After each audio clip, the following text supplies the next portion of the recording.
అనుదిన ప్రార్థన. కీర్తనలు 119:11.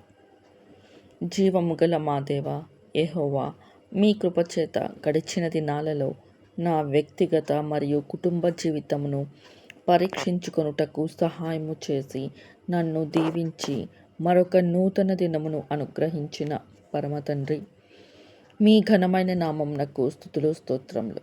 అయ్యా, నా ఆత్మీయ లేదా భక్తి జీవితంలో అనుదినము మీ వాక్యమును ధ్యానించుచు మీతో మాట్లాడుచు నా దోషముల విషయమై నా హృదయమును కఠినపరచుకొనక మీ ఎదుట ఒప్పుకొని క్షమాపణ నొందుటకు, నన్ను వెంటాడిన శోధనలు, శ్రమలు, బలహీనత, పాపము విషయంలో మారు మనస్సు పొందుటకు, దిద్దుబాటు కలిగి నీతిని ప్రేమించి దుర్నీతిని ద్వేషించి నా పరిశుద్ధత, రక్షణ విషయంలో శ్రద్ధ కలిగి నీ యందు భయభక్తులు కలిగి నీ కట్టడలను అనుసరించి నడుచుకునుటకు సహాయం చేయమని మా ప్రభువైన యేసుని పేరిట బ్రతిమాలి వేడుకొనుచున్నాం తండ్రి. ఆమేన్.